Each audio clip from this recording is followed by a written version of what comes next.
कृष्णवेणी तटावासा तृष्णाहृदुष्टमानसा कृष्णवेणी तटावासा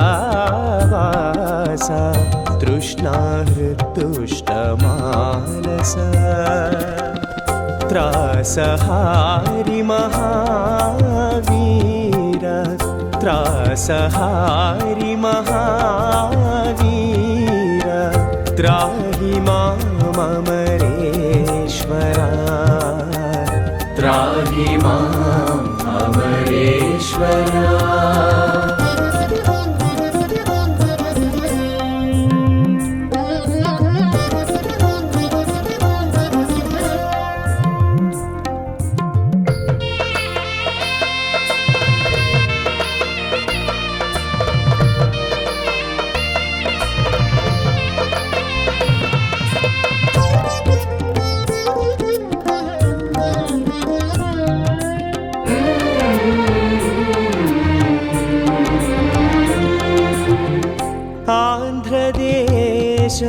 कृतावास चान्तरस्थ महारस त्राहि मामरेश्वरा।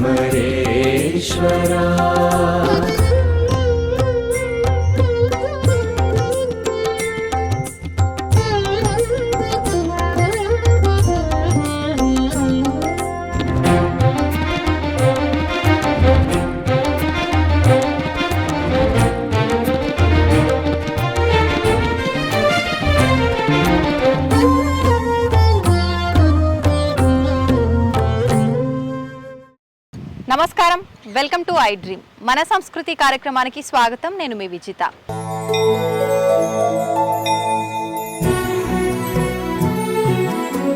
అయితే ప్రస్తుతం నేను శ్రీ పార్వతీ జడల రామలింగేశ్వర స్వామి ఆలయం దగ్గర ఉన్నాను. ఈ ఆలయము నల్గొండ జిల్లా నార్కట్పల్లి మండలం చెరువుగట్టు అనే గ్రామంలో స్వామివారు కొలువు తీరి ఉన్నారు. ఈ ఆలయం ఇక్కడ ఉంది.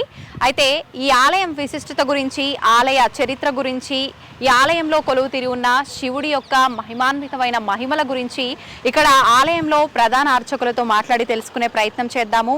ముందుగా మనం ఈ ఆలయంలో ఎంటర్ అవ్వగానే మనకు రెండు మార్గాలు కనిపిస్తూ ఉంటాయి. ఒక మార్గం ఇప్పుడు నేను ఎక్కడైతే నించొని ఉన్నానో ఈ మార్గం మెట్ల మార్గం. ముందు నుంచి ఆలయ పురాతనం నుంచి ఉన్న ఆలయం ఎప్పటి నుంచి ఉందో అప్పటి నుంచి కూడా ఈ మార్గం ఒకటే ఉండేది. తర్వాత భక్తుల సౌకర్యం కొరకు మళ్ళీ వాహన మార్గం ఇంకొక మార్గాన్ని కూడా ఏర్పాటు చేయడం జరిగింది.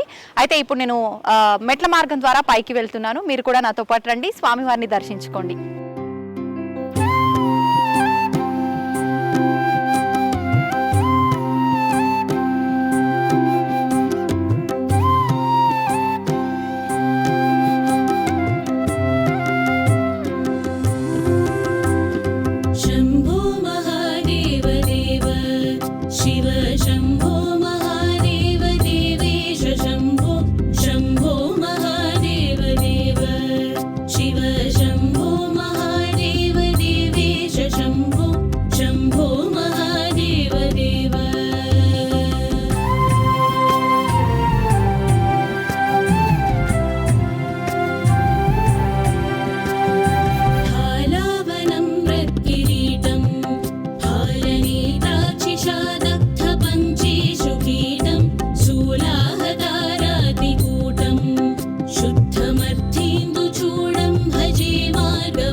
शान्तरूपं निह्नुताशेषलोकेशवैरिप्रतापं कार्तस्वरागेन्द्रचापं कृत्तिवासं भजे दिव्यसन्मार्गबन्धुं शम्भो महादेव देव शिव शम्भो महादेव देवेश शम्भो शम्भो महादेव देव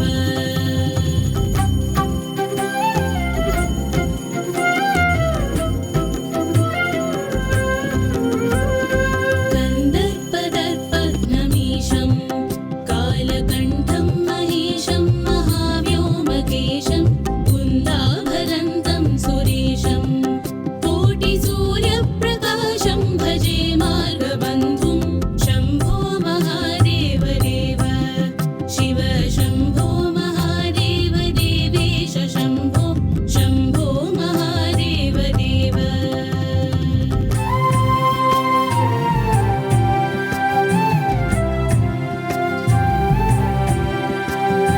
मन्दारभूतेरुदारं मन्दरागेन्द्रसारं महागौर्यदूरं सिन्दूरदूरप्रचारं सिन्धुराजातिधीरं भजे मार्गबन्धुं शम्भो महादेव देव शिव शम्भो महादेव देवेश शम्भो అయితే మనం ప్రస్తుతం చెరువుగట్టు రామలింగేశ్వర స్వామి ఆలయంలో ఉన్నాము. మీ అందరికీ కూడా తెలిసిందే, ఆల్రెడీ మీరంతా కూడా మన వీడియోని చూడడం స్టార్ట్ చేశారు. ప్రస్తుతం మనం స్వామివారి గర్భాలయం ముందైతే ఉన్నాము.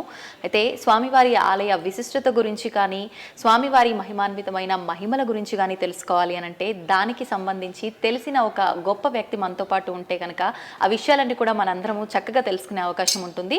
అందుకని చెప్పి ఇప్పుడు ఇక్కడ ప్రధాన అర్చకులు ఎవరైతే ఉన్నారో రామలింగేశ్వర శర్మ గారు, ఇప్పుడు వారితో మాట్లాడడం జరిగింది. వారే మనకు ఆలయ విశిష్టత గురించి తెలియజేయడం జరుగుతుంది. ఇప్పుడు వారితో మాట్లాడిద్దాం.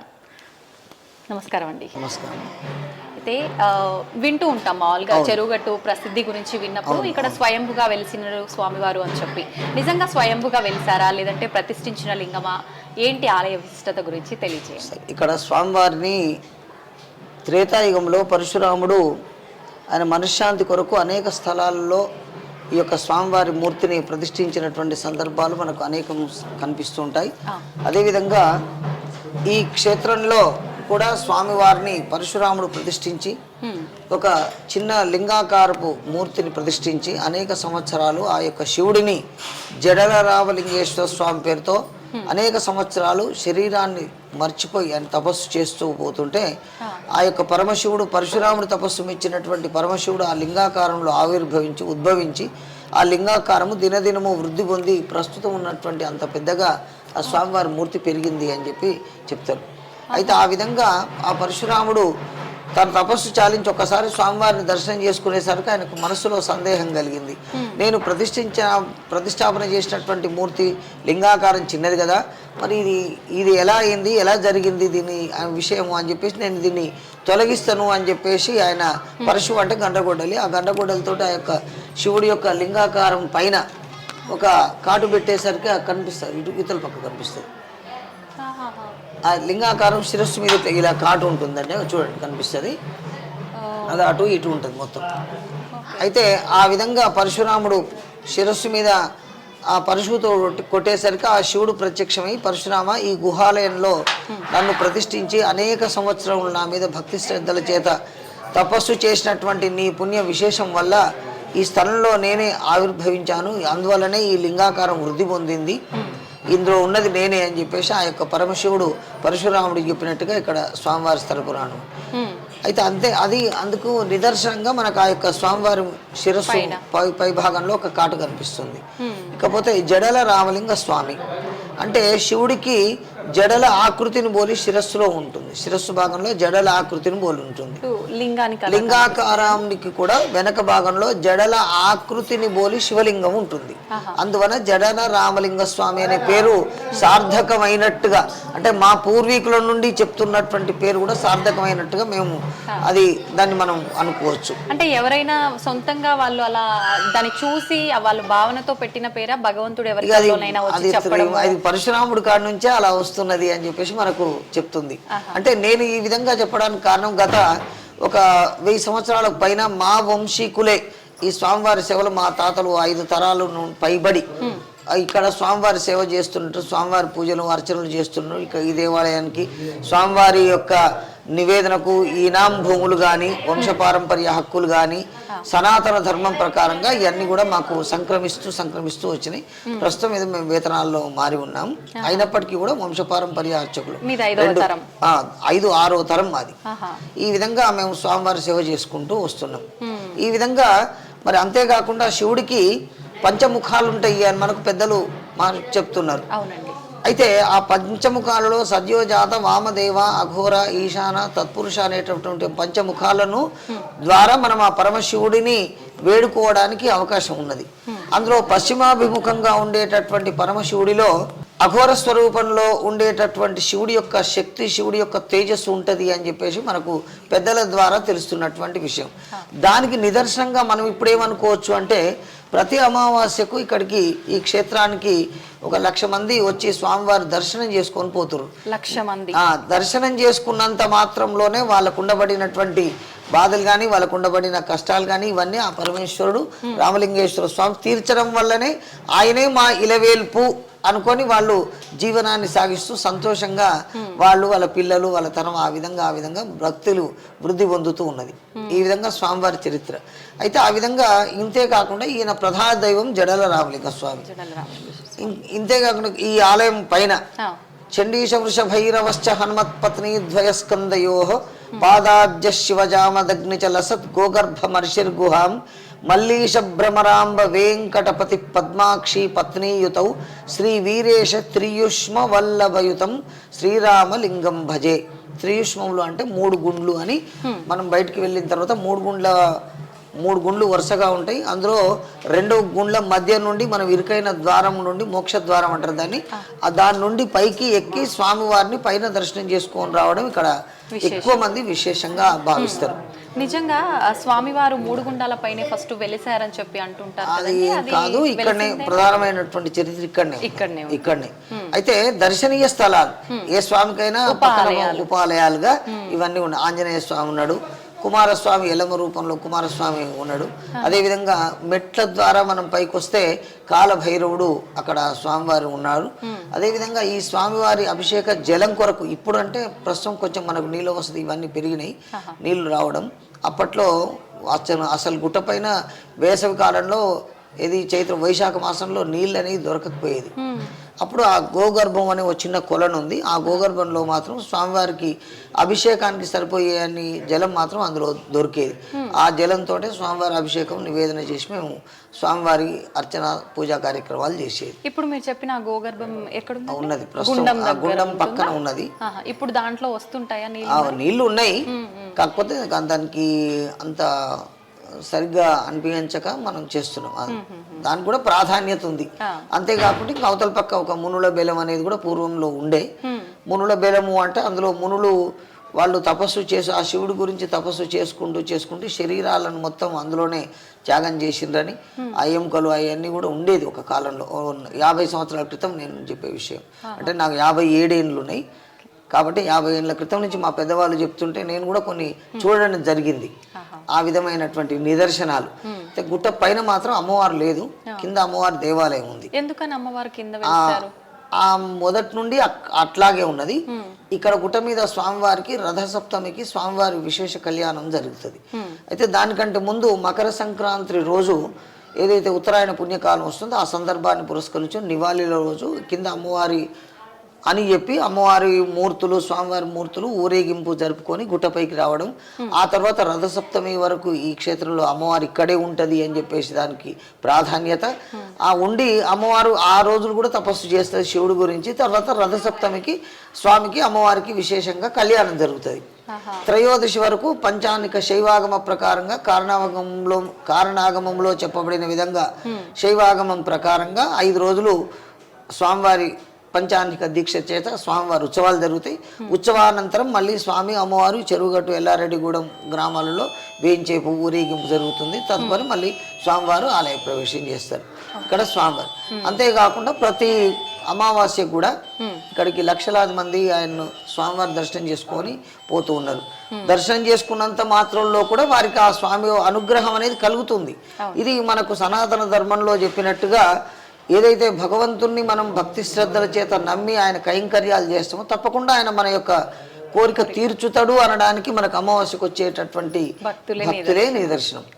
కాబట్టి ఇటువంటి విశేషాలన్నీ కూడా స్వామివారి సన్నిధిలో ఉన్నాయి. ఇప్పుడు సుమారుగా అమావాస్య రోజే 1,00,000 పై చిలుకు మంది వచ్చే అవకాశం ఉంది. ప్రతినిత్యం ఎంత మంది వస్తుంటారు? ప్రతినిత్యం కూడా దాదాపు ఒక 1000-2000 మంది మామూలు రోజులలో వస్తారు. ఇటువంటి పర్వదినాలు ఇటువంటి రోజుల్లో 4,000-5,000 10,000 15,000 20,000 దాకా కూడా మంది వస్తారు. అయితే ముఖ్యంగా రథసప్తమి సమయంలో ఎక్కువ విశేషంగా స్వామివారి పూజలు జరుగుతాయన్నారు కదా, మరి కార్తీక మాసం అంటే కూడా స్వామివారికి ఎంతో కార్తీక మాసంలో కూడా పూజలు జరుగుతాయి. కార్తీక మాసంలో ఉదయం ప్రొద్దున్నే మాన్యాసపూర్వక ఏకాదశి రుద్రాభిషేకము, తర్వాత సహస్రనామార్చనలు, తర్వాత ఆర్జిత సేవలు అంటే భక్తుల కొరకు అభిషేకాలు పూజలు, ఇవన్నీ సాయంకాలము దీపాల కార్యక్రమము, కింద అమ్మవారి దేవాలయంలో ఆకాశ దీపం అని పైన ధ్వజస్తంభానికి ఉంటుంది, అది శిఖరం మీద దీపం, ఇవన్నీ కూడా కార్యక్రమాలన్నీ కూడా శాస్త్ర ప్రకారంగా మేము చేస్తున్నామని ఖచ్చితంగా చేస్తున్నాం. కాబట్టి ఆ భక్తులకు ఆ స్వామి దయ కలుగుతుందని మేము విశ్వసిస్తున్నాం. అది వాస్తవం కూడా. ఎక్కువగా అంటే ఎటువంటి కోరికనైనా నెరవేరుతుందా? కొన్ని ఆలయాల్లో ప్రత్యేకించి సంతానం గురించి అని చెప్పి అలా చెప్తుంటారు కదా, మరి ఇక్కడ స్వామివారి విషయంలో అలా ఏమైనా ఉందా అండి? అయితే ప్రధానంగా మనకు మంత్రంలో వేదంలో ఉండబడినటువంటి నమ్మకంలో ప్రథమో దైవీయో భిషక్ అనేటటువంటి మొదటి వచనంలో ఈ సృష్టికి మొదటి వైద్యుడు పరమేశ్వరుడు అని మనకి ఇప్పుడు కాదు, నమ్మక చమకాలలో మేము పొద్దున్నే చదివే దాంట్లో ఉంటుంది. మరి దానికి నిదర్శనంగా ఇక్కడ నేను ప్రత్యక్షంగా గుట్టపైకి వచ్చి స్వామివారి అభిషేకం చేస్తుంటే ప్రత్యక్షంగా ఆరోగ్యాన్ని బాగుపడ్డ వాళ్ళు ప్రత్యక్షంగా నేను చూసిన, నా అనుభవంలో నేను చూసిన కాబట్టి ఇంత గట్టిగా చెప్పగలను. అదేవిధంగా సంతానం గురించి కూడా కేవలం ఒక 40 రోజు వాళ్ళ భర్త దగ్గర నేను రెండవ పెళ్లి చేసుకుంటాను అనే సందర్భంలో చెరువుగట్టు రామలింగ స్వామి దగ్గరికి పోయి నేను ఒకసారి పూజ చేసి ఒక మండలం పూజ చేసి వస్తా అండి, ఆ తర్వాత దేవుడు దయ లేకపోతే చేసుకుందు అని చెప్పేసి వచ్చి ఖచ్చితంగా చేసినటువంటి వాళ్ళు నాకు తెలిసిన వాళ్ళు ఖచ్చితంగా ఉన్నారు. అంటే 41 రోజులు చేయాలి, 41 రోజు మండల దీక్ష చేసి కఠినంగా చేసిండ్రు వాళ్ళు, వాళ్ళకి తప్పకుండా సంతానం కలిగింది. అదేవిధంగా దీక్షలు ఉంటాయి, ఎలా ఉంటాయి అవి అంటే ప్రొద్దున్నే లేచి 41 చుట్టూ స్వామివారి ఆలయం చుట్టూ ప్రదక్షిణ చేయడం, ఎవరితో మాట్లాడకుండా ఉండడం, వాళ్ళు నియమంగా ఆహారం తీసుకునేది కూడా ఈ నివేదన పెట్టినప్పుడు మాత్రం ఒకటేసారి ఆహారం తీసుకోవడం, కేవలం ఆ తీసుకునే ఆహారం కూడా ఒక పిడికెడు, వాళ్ళు ఈ 3 పిడికిళ్ళ బియ్యం వండుకొని అంత మటుకే తిని అంతే ఉండేది. అంత కఠోరంగా వాళ్ళు చేసిండ్రు. వాళ్ళకి ఆ స్వామివారి దయ అనుగ్రహం కలిగింది. వాళ్ళు సంతోషంగా ఇప్పటికి కూడా వాళ్ళ పిల్లలు మనవాళ్ళు వస్తుంటారు. ఆ విధంగా జరుగుతుంది. అనారోగ్యంతో బాగాలేనటువంటి వాళ్ళు కూడా, అంటే నేను ఎందుకు చెప్తున్నానంటే అనేక రకాలైనటువంటి హాస్పిటల్స్లో మనకున్న అప్పట్లో ఉన్న వాటిల్లో అన్ని ప్రయత్నాలు చేసి ఆ ప్రయత్నాలలో విసుగు చెంది ఇంకా మేమేం చేయలేము, ఇంకా ఇంతే, ఇక భగవంతుని సన్నిధానం చేరుకుంటాం అని ఆ విధంగా తీసుకొచ్చిన వాళ్ళు కూడా వాళ్ళు చక్కగా మళ్ళీ వెళ్ళిపోయారు, మళ్ళీ ఉద్యోగం కూడా చేసుకున్నారు. అటువంటి వాళ్ళు కూడా నాకు ప్రత్యక్షంగా తెలుసు. ఆ తదుపరి ఇంకా నేను కొద్దిగా గొప్ప ఏదో మామూలు చదువుకున్నాను, కానీ ఇంకా తర్వాత నేను కూడా పూర్తిగా విశ్వాసంతో ఆయన్ను సేవ చేయడం, ఆ తర్వాత మా కుటుంబంలో మా పిల్లలు మా 2 వంశాల వాళ్ళు కూడా ఇక్కడ స్వామివారికి సేవ చేస్తూ ఆయన అనుగ్రహాన్ని మేము సంతోషంగా ఉన్నాం. స్వామివారి భక్తులు కూడా అందరూ సంతోషంగా ఉన్నారు. అయితే ఇప్పుడు సుమారు 5 నుంచి 6 తరాలుగా మీ వాళ్ళందరూ కూడా చేస్తున్నారు. అయితే మనం వింటూ ఉంటాం చాలా వరకు ఒక కుటుంబం అనేది ఎక్కువగా భగవంతుడి సేవలో ఉన్నప్పుడు చాలా మిరాకిల్స్ అనేవి జరుగుతుంటాయి, భగవంతుడు లీలలు చూపిస్తుంటారు అని చెప్పి, అలాంటి మీకు ఏమైనా ఎక్స్పీరియన్స్ జరిగినవి ఉన్నాయండి? ఇప్పుడు నేను ఈ సంతానం గురించి ఇవన్నీ నా ప్రత్యక్షంగా నేను స్వామివారి రచనకు వచ్చి మొదలుపెట్టిన తర్వాత జరిగినాయి. ఎందుకంటే అప్పట్లో నేను కూడా ఏదో దేవుడు సేవ చేస్తుంటే మా పెద్దవాళ్ళు చేసారు, మేము చేయాలి అనే దాంతోటే చేసేది. అది నేను ఎంతసేపు మా అన్నయ్య గారికి కళ్ళు లేని అతను 2 కళ్ళు లేకుండా ఆయన చాలా సంవత్సరాలు ఉండేది, ఇప్పుడు లేరు, చనిపోయారు. వారి విగ్రహం పెట్టినాం ఎల్లారెడ్డిగూడెం దారిలో. అనేక మంది భక్తులకు ఆయన అనుగ్రహం, ఆయన నమ్మే వాళ్ళు ఉన్నారు. ఆ విధంగా ఆయనతోటి ఆశీర్వాదం పొందిన వాళ్ళు, సంతోషంగా ఉన్న వాళ్ళు ఉన్నారు, ఆయన మీద నమ్మకం ఉన్న వాళ్ళు ఉన్నారు ఆ దేవుడి ద్వారా. కాబట్టి ఈ విధంగా ఉన్నాయి. అయితే అంటే వ్యక్తిగతంగా మీకు చాలా మంది చెప్తూ ఉంటారు కదా, ఆలయాల్లో భగవంతుడు ఆయనకు కావలసిన సేవలు కానీ మిగతావి పురోహితులతో చెప్పించుకొని చేయించుకుంటారు అని చెప్పి, అలా మీకు ఏమైనా స్వామివారు సెలవిచ్చినవి? అంటే కొన్ని కార్యక్రమాలు చేసినవి ఉంటాయి. అది ఏదో సందర్భంలో ఆ పరమేశ్వరుడి యొక్క అనుగ్రహమే కలిగి అది చేయాలనే ఊహ, అది ఏదో ఆయన మనకు చెప్పినట్టుగా ఆ స్ఫురణకు వస్తుంది. అది ఎవరో చెప్పినట్టు, ఎవరో అంటే ఇంకెవరు ఉంటారు, ఎవరో అంటే ఆయనే చెప్పినట్టు ఉంటుంది అట్లా. అంటే ఆయనకు ఒక రూపం అనేది, ఇప్పుడు మేమేమనుకుంటున్నాం, స్వామివారిని జడల రామలింగ స్వామి, మాకు ఎంతసేపు ఆ జడలున్న రామలింగ స్వామి గుర్తొస్తాడు కాబట్టి ఆయనే చెప్పిండు అంతే. ఇంకా అట్లా ఆ విధంగా స్వామివారి అనుగ్రహం వల్ల ఈ లోకంలో ఉండే అనేక మంది ఆయన అనుగ్రహాన్ని పొంది మానవుడికి ఏదైతే కావాలో ధర్మ అర్థ కామ మోక్షములు అనేటటువంటి 4 అనుగ్రహించడానికి ఆ పరమేశ్వరుడు చక్కగా సమస్త భక్తులను కూడా అనుగ్రహిస్తున్నారు. తద్వారా ఈ లోకంలో కొంత మంచి విశేషమైనటువంటి కార్యక్రమాలు జరుగుతున్నాయి. స్వస్తి. అయితే ఇప్పుడు స్వామివారు శివుడు అంటేనే అభిషేక ప్రియుడు. అవును. ప్రతినిత్యం అభిషేకము ఇలాంటి కార్యక్రమాలు తప్పనిసరిగా జరుగుతుంటాయా? సోమవారం అలా లేదండి, ప్రతినిత్యం జరుగుతుంది. ఇప్పుడు భక్తులు అభిషేకాలు చేసుకోవాలంటే స్వయంగా చేసుకునే అవకాశం లోపలికి వెళ్ళే అవకాశం లేదండి. లేదు, గర్భగుడిలో మా పూర్వీకుల నుండి అదే సాంప్రదాయం ఉంది, ఇప్పటికి కూడా అదే సాంప్రదాయం కొనసాగుతుంది. అంటే ప్రత్యేకించి ఈ ఆలయంకి అలా కొన్ని ఆలయాల్లో కొన్ని ఆలయాలలో ఉంటాయి, కొన్ని ఆలయాలలో ఉండవు. ఆ ఉండని ఆలయాలలో ఇది కూడా ఒకటి. అది అంటే మమ్మల్ని కూడా కొన్ని వందల వేల సంవత్సరాలు సుమారుగా ఉన్న ఆలయం అని చెప్పవచ్చు. కృతయుగము, త్రేతాయుగం, ద్వాపరయుగం, కలియుగం. అప్పటి నుండి స్వామివారు ఏదో రూపంలో ఆయన భక్తులు రావడం, ఆయన అనుగ్రహించడం, ఆ విషయాన్ని చూసిన వాళ్ళు మా వాళ్ళు ఉన్నారు కాబట్టి మేము ఇంత విషయాన్ని ఖచ్చితంగా చెప్పగలుగుతాం, దృఢంగా మీరు చెప్పగలుగుతారు, ఆ నమ్మకం ఉంది. అందుకనే స్వామివారి అయితే ఇప్పుడు కళ్ళు లేని వాళ్ళకి కళ్ళు వస్తాయి, వినబడని వాళ్ళకి బదురులకు వినిపిస్తారంటే నేను ఒకటే అనుకుంటా, మా వంశంలో మా పెద్దవాళ్ళందరూ చేసిండ్రు, మా అన్నయ్య కూడా చేసిండు, ఆయనకు 2 కళ్ళు లేవు, ఆయన అదే నమ్ముకొని చేసిండు. ఆయనకు అపారమైనటువంటి సంస్కృత పరిజ్ఞానం మా అన్నయ్యకు ఉన్నది. మంత్రశాస్త్రం ఓ శ్లోకం చదివినంటే దాని అర్థం చెప్పేవాడు. అంత పరిజ్ఞానం ఆ భగవంతుడే ఇచ్చిండు, మరి ఆయన ఎక్కడ పోయి నేర్చుకోలే. అందుకని ఇప్పుడు నేను ముందుగా చదివిన శ్రీమద్ భార్గవరామ దేవాలయ చరిత్ర అంతా ఆ శ్లోకంలో వస్తుంది.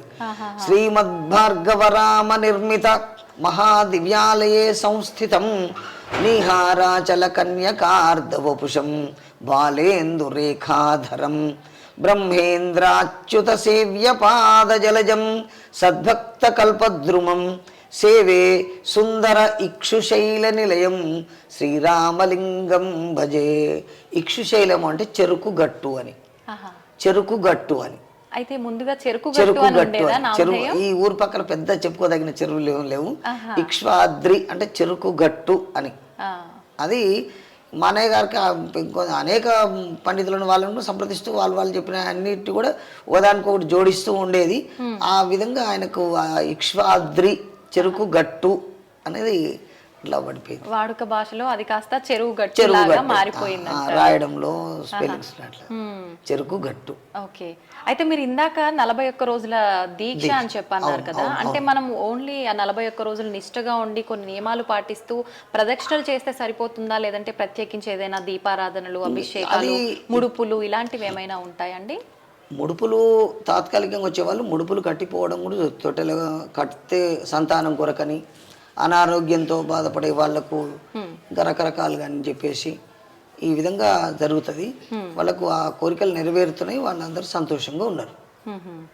అయితే ముఖ్యంగా 40 రోజులు వాళ్ళు ఉదయం 41 ప్రదక్షిణాలు గుడి చుట్టూ, సాయంకాలం 41 ప్రదక్షిణాలు గుడి చుట్టూ చేస్తూ ఖాళీ ఉన్న సమయంలో ఎవరితో మాట్లాడుకుంటే ఏదైనా తోస్తే కొంచెం చదువు వచ్చిన వాళ్ళు ఏదైనా ఈ పంచాక్షర మంత్రం రాయడమో చదవడమో, సాయంత్రం ఎవరైనా 4 భజన చేస్తున్న వాళ్ళు కూడా భజనలో పాల్గొనడం, అంతే. ఇంకా అంటే ఐహిక విషయాలు అంటే ఇంటికాడి విషయాలన్నీ మర్చిపోయి భగవంతుని మీద మనస్సు లగ్నం చేసి ఆ విధంగానే వాళ్ళైతే ప్రత్యక్షంగా వాళ్ళకి జరిగిన విషయం నేను ప్రత్యక్షంగా చూసిన, వాళ్ళు నాకు తెలుసు కూడా, వాళ్ళు వాళ్ళ మనవలు వాళ్ళ దాకా ఇప్పటి వరకు యాక్సిడెంట్ ఈ రోజు వరకు కూడా తెలుసు. కాబట్టి నేను అంత ఖచ్చితంగా మీరు వేడుకోండి, ఆ స్వామివారి అనుగ్రహం మీకు కలుగుతుంది అని చెప్తాను. అట్లా మీరు కూడా ఇప్పుడు అనుకోకుండా మీరు మనసులో ఏదో మిగిలిపడి ఉన్న కోరికను ఆయనకు నివేదన చేయండి, మళ్ళీ వచ్చే వరకు మీకు కూడా ఆ స్వామి అనుగ్రహం కలిగితే మరీ సంతోషం. ఆ విషయం నేను నా బదులు మీరే చెప్తారు. మేమే చెప్తాం. అవును. ఆ విధంగా వచ్చిన వాళ్ళే ఈ అనేక మంది. అవును అవును, నిజంగా చాలా అంటే మనకి ఈ చుట్టుపక్కల ప్రాంతాల వారే కాకుండా రకరకాల జిల్లాల నుంచి వచ్చే వాళ్ళు కూడా ఉంటారు భక్తులు. ఉన్నారు. అంత మహిమ ఉంది స్వామివారి క్షేత్రంలో కాబట్టి నిజంగా భక్తుల తాకిడి కూడా అదే రకంగా ఉంది. అయితే ఇప్పుడు మనం ఒక ఆలయం ప్రధానంగా తీసుకుంటే ఆలయంలోకి మనం ప్రారంభం అవ్వగానే మనం కాళ్ళు కడుక్కున్న దగ్గర నుంచి ఉప ఆలయాలు చాలా ఉంటాయి. ముందుగా అసలు ఈ ఆలయంలోకి ప్రవేశించగానే మనం ఎవరెవరిని ఒక ప్రణాళిక ప్రకారం దర్శించుకోవాలంటారు? ముందుగా ఇప్పుడు గతంలో ఇప్పుడు రోడ్డు మార్గం మనకు సౌకర్యం, రోడ్డు మార్గం వచ్చింది.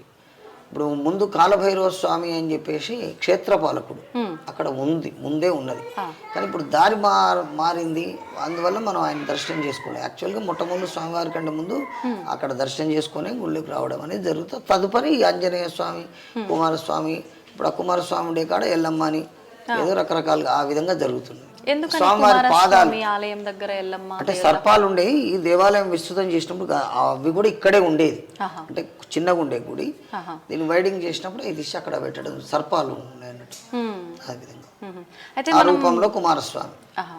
పక్కన చూసుకుంటే మనకు ఇంకా శివలింగాలు కూడా అంటే వాయులింగంగానో ఆత్మలింగంగానో ఏవో లింగాలు ఉన్నాయి కదా, అవి లింగాకారం ఉన్నది. ఇక్కడ అన్నదాన లింగము అని చెప్పేసి దానికి ఆ పేరు ఎందుకు వచ్చిందంటే అప్పట్లో కూడా అనేక మంది భక్తులు వచ్చి వాళ్ళకి ఎంతో కొంత ద్రవ్యం, బియ్యము, కూరగాయలు తీసుకొచ్చి ఇక్కడ వచ్చే భక్తులకు అన్నం వండి ఇక్కడ ప్రత్యక్షంగా వాళ్ళు పెట్టడానికి అవకాశం లేదు కాబట్టి స్వామివారి దగ్గర వాళ్ళు వండింది మేము వండి పెడతాం కదా, కాబట్టి అక్కడ వాళ్ళు నివేదన చేసి భక్తులకు పంచేది. అందుకని అన్నదాన లింగం అని చెప్పి.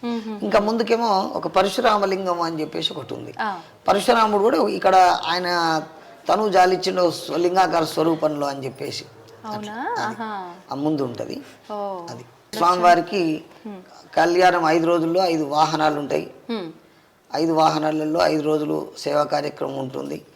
ఇక విశేషంగా ఇంకా ఈ మధ్యలో అంటే 13లో కట్టినటువంటి ఆ శిలాస్తంభం ఉంది కదా, 16 స్తంభాలతో నిర్మితమైన కళ్యాణ మండపం, అది కూడా విశేషంగానే ఏర్పాటు చేయడం జరిగింది.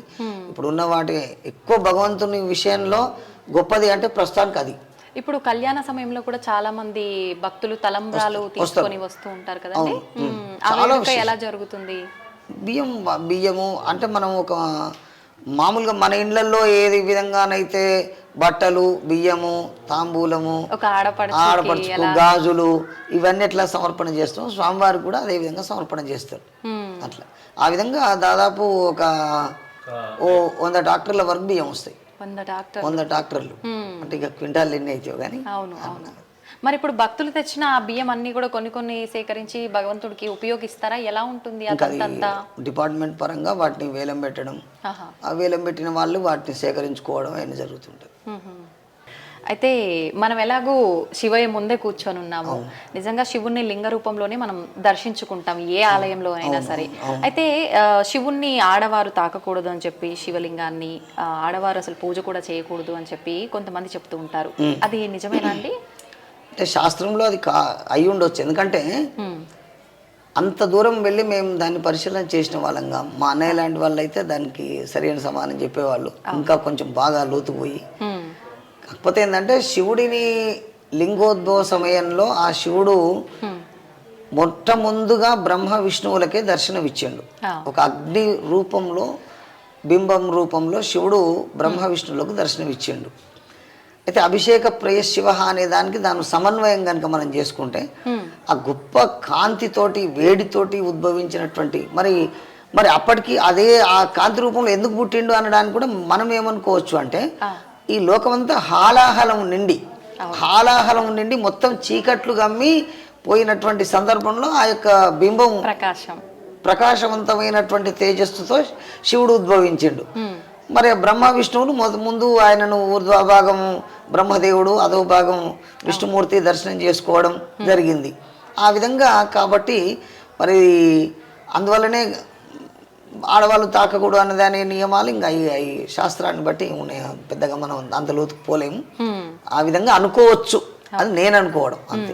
అయితే ముందుగా శివాలయంకి వచ్చే ముందు నందీశ్వరుడిని దర్శించుకొని, నందీశ్వరు చెవుల్లో ఏదో చెప్పడం కూడా జరుగుతుంది. నంది శృంగంలో అంటే నంది 2 కొమ్ములు ఉంటాయి కదండి, ఎడమ మగవాళ్ళు అయితేనేమో 2 వేళ్ళు, చూపుడు వేలు, పెద్ద నేలు నంది కొమ్ముల మీద ఉంచి తోకను నిమురుతూ ఆయన అంటే ప్రశాంతం చేసుకుంటూ ఆ శివుడిని దర్శనం చేసుకోవాలని.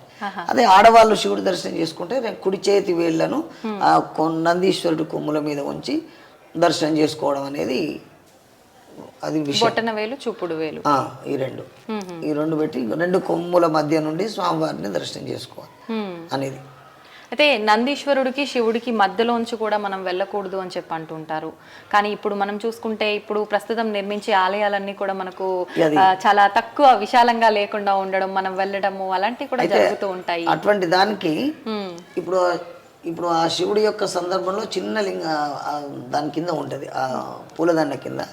అప్పుడు కొన్ని ధర్మ సూక్ష్మాలు కావచ్చునేమో. అంటే మా పెద్దవాళ్ళు చెప్పినటువంటి ఏంటంటే నంది శివుడి మధ్యలో వెళ్ళకూడదు కాబట్టి శివుడి ముందే ఓ చిన్న నంది రూపం ఇప్పుడు దండ కింద ఇదే అనుకోండి. లేకపోతే ఆ స్వామివారి ముందే చిన్న నందీశ్వరుని పెడితే ఇంకా మేము అంటే ఇప్పుడు అభివృద్ధిని మేము నిరోధించలేం కదా, అవి నిరోధించకూడదు కూడా.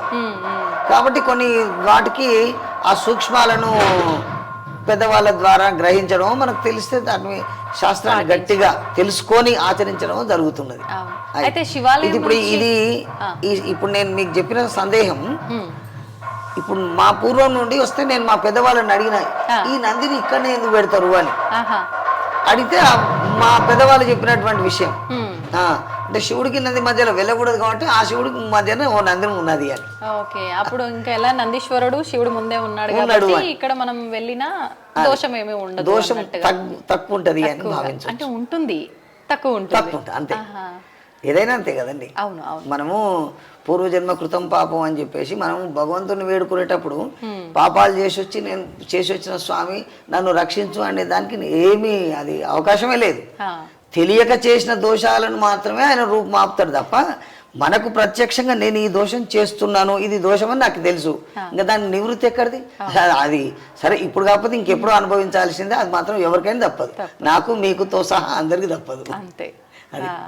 అయితే ఇప్పుడు శివాలయం నుంచి ప్రసాదం కూడా ఆలయానికి తీసుకువెళ్ళకూడదని, తీసుకువెళ్ళిన చండీశ్వరుడి అనుమతి తీసుకొని వెళ్ళాలని చెప్పి అంటుంటారు కదా, మరి ఇప్పుడు ప్రతి ఒక్కరు అలా చెప్పే తీసుకెళ్లాలా, లేదంటే మళ్ళీ అది దోషంగా మారే అవకాశం? దోషం ఏం లేదు. మామూలుగా ప్రసాదం అంటే కొంతమంది పూలు అది ఇస్తారు, అది కళ్ళకు అద్దుకొని తీసుకుంటారు, దానికి అదేం లేదు.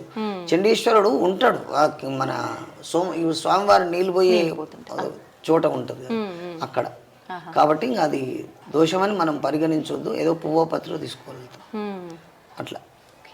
ఓకే, మంచిదండి. నిజంగా ఆలయ విశిష్టత గురించి, స్వామివారి అనుగ్రహం గురించి, ఆయన మహిమాన్వితమైన మహిమల గురించి చాలా చక్కగా వివరించారండి. ధన్యవాదాలు. సంతోషం. సనాతన ధర్మంలో ఏదైతే భగవంతుణ్ణి మనం నమ్మాలనో ఇటువంటి దేవాలయాలే దానికి ప్రతీకలు. కాకపోతే మనం దాని విషయంలో భగవంతుని వేడుకుంటప్పుడు మన మనసు ఎంత పవిత్రంగా ఉన్నది, మనం పవిత్రమైనటువంటి ఆయన ద్వారా మనం అనుగ్రహం పొంది పవిత్రమైనటువంటి పనులకు మన యొక్క ఈ శరీరాన్ని వినియోగిస్తే ఉత్తమ మార్గం అని పెద్దవాళ్ళ యొక్క సూచన నాకు. ఎందుకంటే అన్ని పనులకు వాడతాం ఈ శరీరాన్ని. భగవంతుని నమస్కారం చేసేటప్పుడు ఎక్కువ మంచి పనులకు వాడేటట్టు అనుగ్రహించు అని ఆయననే వేడుకుంటాం. తెలిసి తెలియక చేస్తాం ఒకటి, కానీ తెలిసి చేయకుండా చూసే బాధ్యత కూడా పరమేశ్వరుని దేని దండం పెట్టుకొని చేయాల్సినటువంటి పరిస్థితి. కాబట్టి ఇది సనాతన ధర్మం చాలా విశేషమైంది. కాబట్టి ఈ ఆలయాలు ఈ విధంగా అనేక మందికి కూడా మార్గదర్శనం చేస్తున్నాయి. కాబట్టి పూర్వకాలంలో స్వామివారికి వచ్చిన ఆదాయం విద్యా వైద్యానికి వినియోగపడేది, అది మళ్ళీ భగవంతుని యొక్క ఆదాయం మళ్ళీ సమాజంలో అవి ప్రతిబింబించే, సమాజంలో పేదవాడికి అన్నం కానీ, అనారోగ్యంతో ఆరోగ్యంగా లేని వాడికి ఆరోగ్యం అందించడం కానీ, ఇవి కూడా మనకు పురాతనంగా చెప్పినటువంటి పద్ధతుల ద్వారా ఈ దేవాలయానికి వచ్చిన డబ్బును కూడా విద్యా విషయంలో విద్యాలయాలు, ఇప్పుడు ఉదాహరణకు మనం ప్రత్యక్షంగా వెంకటేశ్వర వేద విశ్వవిద్యాలయం ఉంది, అది ఇప్పుడు పెట్టింది కాదు కదండి. అప్పుడు ఎందుకు ఆలోచన చేశారు? వెంకటేశ్వర వైద్యశాలలు ఉన్నాయి, అవన్నీ స్వామివారి నివేదన డబ్బే కదా, స్వామివారి ఉండి డబ్బే కదా. విద్య, వైద్యం, అన్నదానం, దేవుడికి వచ్చిన సొమ్ము ఈ విధంగా ఎక్కువ స్ప్రెడ్ అయితే అది ఎక్కువ మంది మనస్సులలో పాదుగొల్పి ఆ సమాజం అంతా కూడా భగవంతుని యొక్క అనుగ్రహంతో ఉంటుంది అని చెప్పి. గతంలో మనకు యాదగిరిగుట్టలో కూడా లక్ష్మీనరసింహ కాలేజీ ఉంది కదా. సరే, అది ఇప్పుడు మొత్తం ఎవరు పోషిస్తున్నారు అనేది వేరే విషయం. సరే, ఏదో వాళ్ళు కూడా కొంత అయితే చేస్తున్నారు. ఆ విధాన్ని ప్రతి దేవాలయం కూడా విద్య వైద్య అన్నదాన విషయం అన్నదానాలు చేస్తూ ఉన్నాయి. కొంతవరకు ఆ విషయంలో ఫుల్ఫిల్ అవుతుంది అనుకోవచ్చు. కానీ విద్యా వైద్య విషయాలలో కూడా ఆ దేవాలయానికి వచ్చిన డబ్బు మళ్ళీ ప్రజలకు చెందాలి. అప్పుడే అది సంపూర్ణమైనటువంటి అది చెందుతుంది. ఎందుకంటే అనేక బాధలతోటి అనేక కష్టాలతో దేవుడికి మొక్కి చేస్తారు. అదేదో మనం దొరికింది కదా అని తిన్నంత మాత్రం అది మనకు జీర్ణం కాదు. అది మనం ఏది ఉపయోగించినా ధర్మంగా ఉంటేనే కొంతవరకైనా మనం న్యాయం చేసిన వాళ్ళం అవుతాం.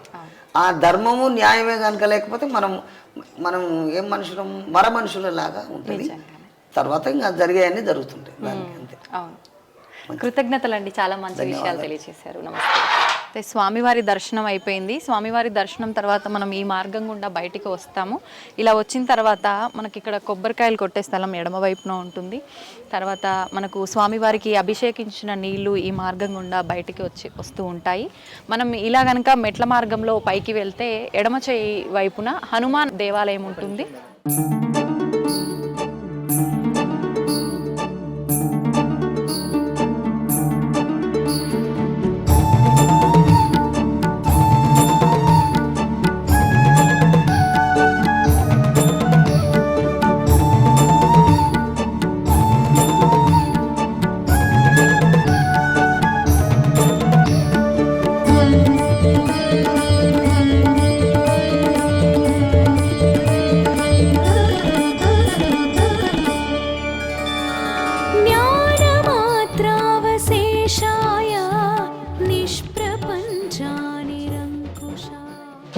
మనం ఇక్కడ హనుమంతుల వారి దర్శనం చేసుకున్న తర్వాత ఇలా మనం బయటకు వస్తే కనుక మెట్ల మార్గం ఉంటుంది. ఈ మార్గం ద్వారా మనం కిందకు వస్తే ఇక్కడ పాలకూర్చ చెట్టు, వేప చెట్టు ఉంటుంది. ఇక్కడ సంతానం కాని వాళ్ళు కనుక తొట్టెలకు కట్టి వాళ్ళు సంకల్పం చెప్పుకొని కొన్ని రోజులు దీక్షగా కనుక చేస్తే ఖచ్చితంగా సంతానం అయ్యే అవకాశం ఉంటుందని చెప్తుంటారు. మనం ఇందాక పురోహితులతో మాట్లాడినప్పుడు కూడా ఆయన సంతానం సంబంధించి చాలా విశేషమైన ఫలితాలు కలిగాయని కూడా చెప్పారు.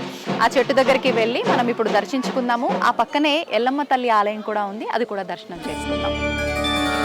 జ్ఞానమాత్రావశేషాయ నిష్ప్రపంచా నిరంకుశా.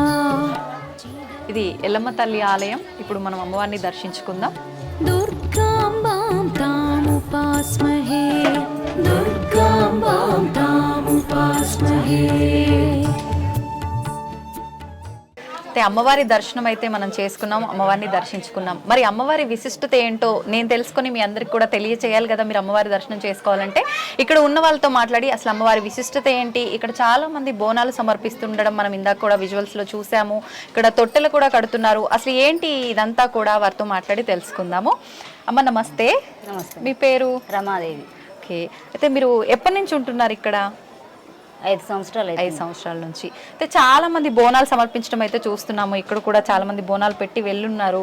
అసలు ఎవరు ఎక్కువగా బోనాలు సమర్పిస్తుంటారు అమ్మవారికి? శివసత్తులు ఎక్కువ చేస్తారు, భక్తులతోటి వాళ్ళు చేయిస్తారు. తర్వాత నార్మల్ గా వచ్చే భక్తులు అమ్మవారి కోసం కోరిక కోరుకున్న వాళ్ళు కోరిక నెరవేరిందంటే అమ్మవారికి బోనం సమర్పిస్తారు, బియ్యం పోస్తారు, పొడి బియ్యం పోస్తారు, బట్టలు పెడతారు. ఎటువంటి కోరికలు ఎక్కువగా నెరవేరుతుంటాయి? ఎక్కువ సంతానం గురించి. నార్మల్ గా వేరే వేరే కోరికలు కూడా కోరుకుంటారు, దాటి వల్ల కూడా చేస్తుంటారు. నెరవేరింది అనుకో ఆ మొక్కు చెల్లుబాటు చేసుకుంటారు. అయితే ఇప్పుడు సంతానం కోసం ప్రత్యేకించి అమ్మవారికి బోనం సమర్పిస్తారు, మొక్కులు అని అన్నారు, ముడుపులు అన్నారు. ఆ ముడుపు కట్టే విధానం అదంతా కూడా ఎలా ఉంటుంది ఇక్కడ? ముడుపు జాకెట్ ముక్క పెడతారు, కొబ్బరికాయ, నవధాన్యాలు, 11 రూపాయలు, పసుపు కుంకుమ వేసి ముడుపు కట్టి అమ్మవారి ముంగల పెట్టి చుట్టూ ప్రదక్షిణలు తిరిగి అక్కడ కడతారు. ఎదురుగా ఇక్కడ అమ్మవారి ఎదురుగానే ఇక్కడ కడతారు. కొంతమంది అక్కడ చెట్టుకు కూడా కడుతున్నారు, చెట్టుకు కడతారు, అక్కడ కూడా అక్కడైనా కట్టిన తర్వాత ఎంత కాలంలో సుమారుగా సంతానం అయ్యే అవకాశం? రోజు మామూలు కోరికలు అయితే 41 రోజుల్లో అవుతాయి. ఇంకా సంతానం అయితే ఇక 2-3 నెలలు అట్లా టైం పడుతుంటది. కొంచెం అయిందనుకో ఆ కోరిక నెరవేరుస్తారు. కోరిక నెరవేరిన తర్వాత మళ్ళీ తొట్టెల తీసుకొచ్చి తొట్టెల అమ్మవారి ముంగల పెట్టి అమ్మవారికి సమర్పించిన తర్వాత మళ్ళీ కట్టేస్తారు. ఇవన్నీ ఇక్కడే దొరుకుతాయమ్మా? ఈ ముడుపు, తొట్టెల ఇవన్నీ పూజా స్టోర్ లో దొరుకుతుంటాయి. అయితే ఈ బోనం సమర్పిస్తున్నారు కదా, ఈ బోనంలో ప్రత్యేకించి ఒక్కొక్క ప్రాంతంలో ఒక్కొక్క రకంగా నివేదన చేస్తారు. లోపల మనం వండే విధానము ప్రత్యేకించి ఏం నివేదన చేస్తుంటారు? ఈ బోనం పాలు పోసి బియ్యం పోసి నైవేద్యం లెక్క వండుతారు. పైన గురిలో పెరుగు పోస్తారు, బెల్లం, సాగ, పైన దీపం. ఓకే. అయితే ఇప్పుడు బోనం ఎత్తుకోవటం అంటే ఎవరికి వాళ్ళు ఎత్తుకుంటాము మేము చేస్తాము అంటే వాళ్ళు చేయొచ్చు, లేదు అని అంటే శివసత్తులతో చేపించుకోవచ్చా? చేయించుకుంటారు. వాళ్ళు ఇక్కడే ఉంటారా? ఇక్కడే ఉంటారు, ఊర్లలో ఉంటారు. రమ్మంటే వస్తారు. పోతాంగా ఒకవేళ ఆరోగ్యం బాగాలేకుంటే వాళ్ళ దగ్గరికి వెళ్తాం, రాండి మేము బోనం చేస్తామంటే అట్లా తీసుకొచ్చుకుంటారు. అయితే ఇప్పుడు ఊర్లలో గ్రామ దేవతలు కూడా బోనాలు సమర్పిస్తుంటారు కదమ్మా, అవి అట్లా ఏమన్నా మనం ఇంట్లో ఎవరికైనా బాగాలేకపోయినా అలాంటి మొక్కులు మొక్కినప్పుడు కూడా అక్కడ సమర్పించలేకపోతే ఇక్కడ వచ్చి సమర్పించొచ్చా? అక్కడే ఉంటాయా? ఇక్కడ మొక్కిన దానికి మాత్రమే ఇక్కడ సమర్పించుకోవాలి. ఓకే. అయితే ఇంకా వడి బియ్యము, చీరలు ఇలా అంటే రెగ్యులర్ గా ఎవరైనా చేసుకోవచ్చా? కోరికలు లేకపోయినా ఏది ఇబ్బందులు లేని వాళ్ళు జరిగితే చేసుకుంటారు. కోరుకుంటేనే చేసుకోవాలని ఏం లేదు, నార్మల్ గా వాళ్ళకి ఇష్టమే కూడా చేసుకుంటారు. అయితే చాలా మంది అమ్మవారి దగ్గర నుంచి నిమ్మకాయ దండలని చెప్పి ఇంటికి తీసుకెళ్తూ ఉంటారు, అవి దగ్గర పెట్టుకోవాలని చెప్పి. ఎందుకని పెట్టుకోవాలి? రక్ష అమ్మవారిది. అమ్మవారు మనతో ఉన్నట్ట, మనతో పాటు ఉన్నట్టు రక్ష, అమ్మ రక్ష. ఓకే. నిజంగా చాలా మంచి విషయాలు తెలియచేశారమ్మా. నమస్తే. ఇది కాలభైరవ స్వామి ఆలయం. మనం మెట్ల మార్గం ద్వారా గనక పైకి వస్తే మనకు కుడి చేయి వైపున కాలభైరవ స్వామి ఆలయం ఉంటుంది. కానీ ప్రస్తుతం మెట్ల మార్గం ద్వారా వచ్చే వాళ్ళు చాలా తక్కువ మంది ఉంటారు, వాహనాల ద్వారా వచ్చే వాళ్ళే ఉంటారు. మనం ఎలా వచ్చినా కూడా ముందుగా కాళ్ళు కడుక్కున్న తర్వాత స్వామివారిని ముందుగా దర్శించుకున్న తర్వాతనే మిగతా ఆలయ దర్శనం అనేది చేసుకుంటే చాలా మంచి ఫలితం ఉంటుందని చెప్పి చెప్తూ ఉంటారు. అయితే ఆలయంలో కాలభైరవ స్వామి క్షేత్ర పాలకుడుగా ఉన్నారు. అయితే ఇప్పుడు మనం కూడా స్వామివారిని దర్శించుకుందాం. ఇంకెందుకు ఆలస్యం, పదండి. श्रीधान्यवाटिका क्षेत्ररञ्जन अनर्थभञ्जना. ఇది మెట్ల మార్గము. మనం కింద నుంచి మెట్ల మార్గం ద్వారా వస్తుంటాము. చాలా మంది ఇలా బొట్లు పెట్టడం అయితే చూస్తున్నాము. అసలు ఎందుకు ఇలా పెడుతున్నారో వాళ్ళతో అడిగి తెలుసుకుందాం.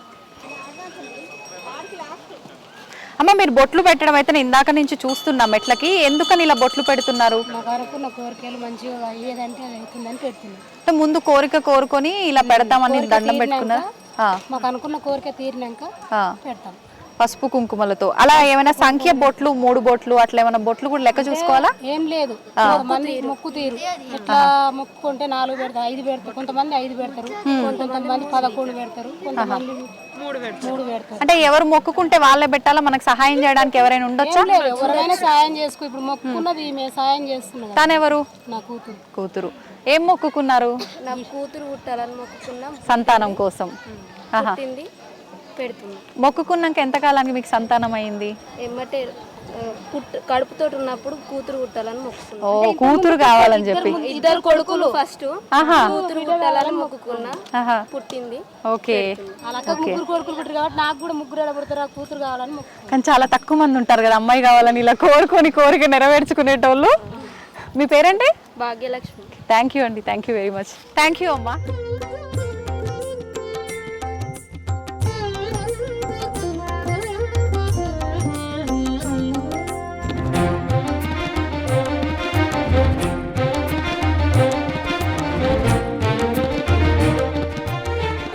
చూస్తున్నారు కదా ఇక్కడ ఈ హడావిడి అంతా కూడా. ఇక్కడ ఏం జరుగుతుంది అంటే ఇక్కడ స్వామివారి పాదాలు ఉన్నాయి.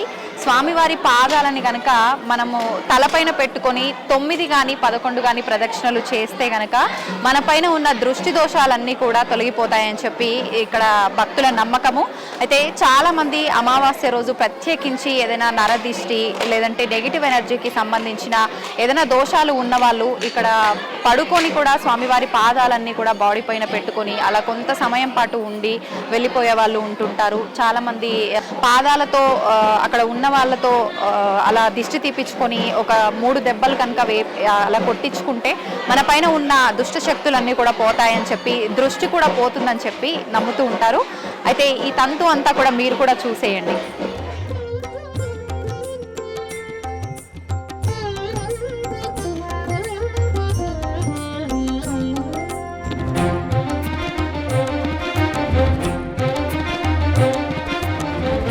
ఇది 3 గుండాలకు వెళ్ళే మార్గం అన్నమాట. పైన మనం చూస్తే కనుక పైన 3 గుండాల పైన కూడా స్వామివారు ఉన్నారు. అయితే ఇక్కడ నిజంగా స్వామివారి సత్యం అనేది ఇక్కడే తెలుస్తుందని చెప్పి భక్తులంతా కూడా చాలా వరకు నమ్ముతుంటారు.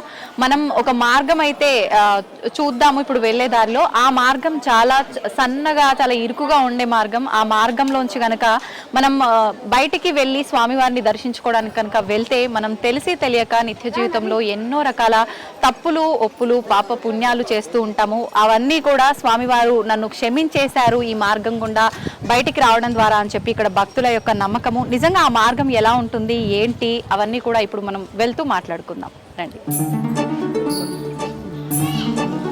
అయితే నేను ఇందాక మీ అందరికీ చెప్పిన 3 గుండాల పైకి వెళ్ళే స్వామివారిని దర్శించుకునే మార్గం అయితే ఇది ఒక మార్గం. మనకు పక్కన ఇంకొక మార్గం కూడా ఉంటుంది. ఈ మార్గం ద్వారా మనకు ఇప్పుడు ఏదైతే స్టెప్స్ కనిపిస్తున్నాయో ఆ స్టెప్స్ మార్గం ఇంతకుముందు ఆ మెట్లు అనేది లేదు. మనం డైరెక్ట్గా అలా బండల మధ్యలోంచి అలా వెళ్ళే విధానమే ఉండేది. అయితే ఇక్కడ మనం కొంత దూరం వెళ్ళిన తర్వాత కూడా మనకు అక్కడ మనం ఆ సందులోంచి అలా వెళ్ళగలుగుతాము, పర్వాలేదు ఆ శివయ్య చూసుకుంటాడు అని నమ్మకం ఉన్న వాళ్ళు దాంట్లోంచి వెళ్తుంటారు. అమ్మో లేదు మేము అందులోంచి వెళ్ళలేమేమో అన్న భయం ఉన్న వాళ్ళు కొంచెం పక్కన వేరే దారి గుండా వెళ్ళి దర్శనం చేసుకునే వాళ్ళు ఉంటారు. మనం ఇప్పుడు వెళ్తూ మాట్లాడుకుందాం.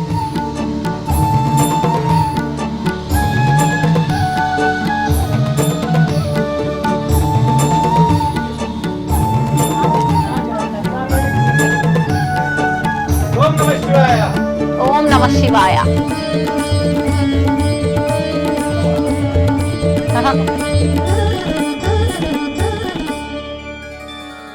ఈ మార్గం అయితే చాలా చూడటానికి ఇబ్బందికరంగా ఉంది. మరి ఎక్కుతుంటే పరిస్థితి ఎలా ఉంటుందో కానీ చాలా జాగ్రత్తగా ఎక్కాల్సి ఉంటుంది. ఇక్కడ మనకు ఎక్కడానికి చిన్న చిన్న హోల్స్ లాగా కూడా ఇచ్చారు గ్రిప్ కోసము. నాకు తెలిసి వీటిపైన కాళ్ళు పెడుతూ వస్తే కనుక కొంచెం సేఫ్గా ఎక్కొచ్చు అనుకుంటా పైకి. ట్యాగ్ చేస్తాము. తను వెళ్తున్నాడు చూడండి ఎంత సులువుగా వెళ్ళిపోతుందంట. నా శివయ్య నన్ను ఎలా అయినా కూడా బయటికి తీసుకెళ్తాడనే నమ్మకంతో వెళ్ళిపోతున్నాడు.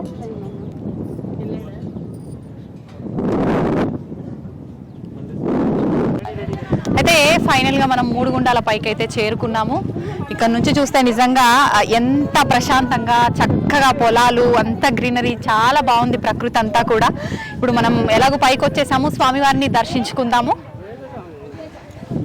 అయితే 3 గుండాల మనం ఇందాక ఏదైతే ఆ మార్గం చూసామో అక్కడ నుంచి రాలేని వారు ఇలా మెట్ల మార్గం ద్వారా వస్తూ ఉంటారు.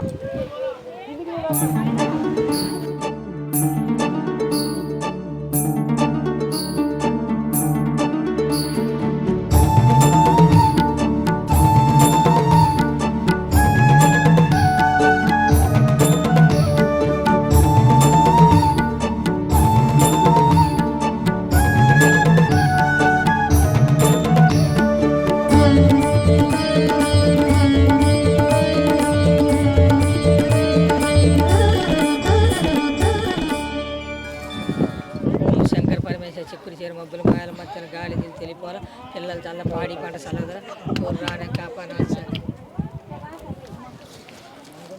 శంకర పరమేశ్వర రానే కాపాన. మొత్తానికైతే శివయ్య దర్శనం అయిపోయింది. 3 గుండాల పైకి వచ్చేసాము. చూస్తున్నారు కదా అక్కడే శివయ్య కొలువై ఉన్నాడు. చాలా మంది అష్ట కష్టాలు పడి ఆ చిన్న మార్గంలోంచి కూడా వచ్చి శివుణ్ణి దర్శించుకునే వాళ్ళు ఉన్నారు. ఖచ్చితంగా చెరువుగట్టుకు వచ్చిన వాళ్ళు ప్రతి ఒక్కరూ కూడా 3 గుండాల పైకి వచ్చి ఇక్కడున్న శివయ్యని దర్శించుకుంటేనే మంచి ఫలితం పొందుతుందని చెప్పి కూడా భక్తులు నమ్ముతుంటారు. మీ అందరూ కూడా తప్పకుండా చెరువుగట్టు రామలింగేశ్వర స్వామి దర్శనానికి వస్తే కనుక ఈ 3 గుండాల పైన ఉన్న స్వామివారిని కూడా దర్శించుకోవడం మాత్రం మర్చిపోకండి. నమస్తే.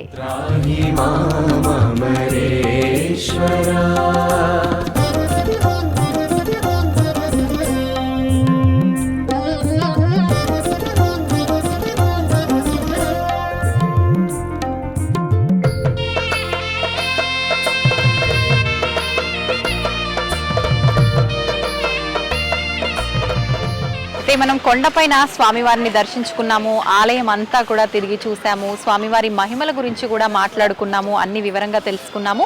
అదే మనం కింద అమ్మవారు కొలువై ఉన్నారు. కొండపైన స్వామివారు కొలువై ఉంటే కింద పార్వతీ అమ్మవారు కొలువై ఉన్నారు. పార్వతీ అమ్మవారితో పాటు ఆలయంలో మనకు వీరభద్రుడు, భద్రకాళి అమ్మవారు కూడా కొలువై ఉన్నారు. అయితే ఇక్కడ ప్రత్యేకించి అమ్మవారి ఆలయం ముందర వాహనాలకు సంబంధించిన పూజలు ఎక్కువగా జరుగుతుంటాయి. ఈ ఆలయంలో అమ్మవారిని గనక మనం సంతానం లేని వారు కానీ ఎటువంటి కోరికలైనా ఉన్నవారు ఎక్కువగా కోరికలు చాలా కాలం పాటు కోరికలు నెరవేరకుండా ఉండి బాధపడే వాళ్ళు, అలాంటి వాళ్ళు ఇక్కడ అమ్మవారికి నమస్కారం చేసుకొని మనం పలానా మొక్కు చెల్లించుకుంటామని చెప్పి కనుక మనం కోరిక సంకల్పం చెప్పుకుంటే అతి తొందరలో కోరిక నెరవేరుతుంది. ముఖ్యంగా సంతానానికి సంబంధించిన కోరికలు మనం కోడని కడతాము అని చెప్పి కనుక నమస్కారం చేసుకుంటే మనం మొక్కుకున్న కొన్ని రోజుల్లోనే సంతానం కలిగి పిల్లలు పుట్టిన వాళ్ళు కూడా చాలా మంది ఉన్నారు. అలా పిల్లలు పుట్టిన తర్వాత ఆ కోడని కనుక మనం మొక్కుకున్న ప్రకారంగా తీసుకొచ్చి కట్టి ఆ కోరికని మొక్కుని తీర్చుకుంటారు. ఇంకా ఆలయంకి సంబంధించిన విషయాలు, అమ్మవారికి సంబంధించిన ప్రత్యేకతల గురించి మనం ఆలయం లోపలికి వెళ్ళి అక్కడ అర్చకులతో మాట్లాడి తెలుసుకునే ప్రయత్నం చేద్దాం. ఇంకెందుకండి ఆలస్యం, పదండి నాతో పాటు.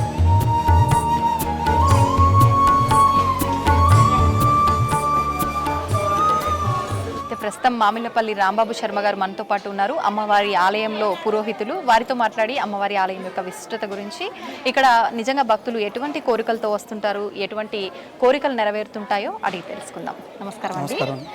రాంబాబు గారు, మనం చూస్తూ ఉంటాం ఏ క్షేత్రానికి వెళ్ళినా కూడా అమ్మవారు అయ్యవారు అందరూ పక్క పక్కనే ఉంటారు. కానీ ఇక్కడ చూస్తే కనుక గుట్టపైన స్వామివారు ఉంటారు, కింద అమ్మవారు కొలువై ఉన్నారు. ఎందుకనండి, కారణం ఏదైనా ఉందా?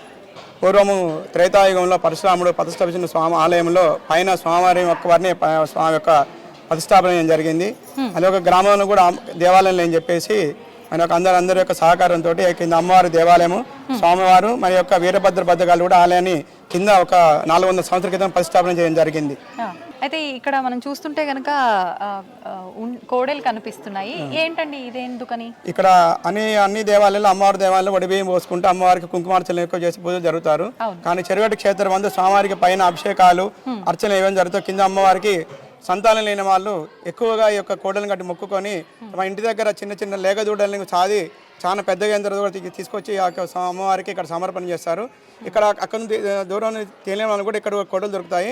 ఇక్కడనే వాళ్ళకి కట్టేసి ఒక మోడల్ని వాళ్ళ యొక్క కోరికలు తీర్చుకుంటారు అన్నమాట. ఇక్కడ కోడలను కట్టేసి ఆ యొక్క అమ్మవారికి కోడలను కట్టేసి సంతానమైన పిల్లల్ని కలిగినందుకు ఆ సంతోషంతో కోడలను కట్టేసి తర్వాత అమ్మవారికి ఒడిబియ్యం పోసి ఆ యొక్క చల్లని తల్లి అమ్మవారిని చల్లగా చూడమని ఆ భక్తులు ఇక్కడ కోరుకుంటారు ఎక్కువ. ఇక్కడ అంటే ముందుగా సంతానం ఎక్కువగా ఆలస్యమైన వారు మొక్కుకున్న తర్వాత కోరిక నెరవేరిన తర్వాత కోడని కట్టడం ముందు కోరిక కోరుకుంటారు.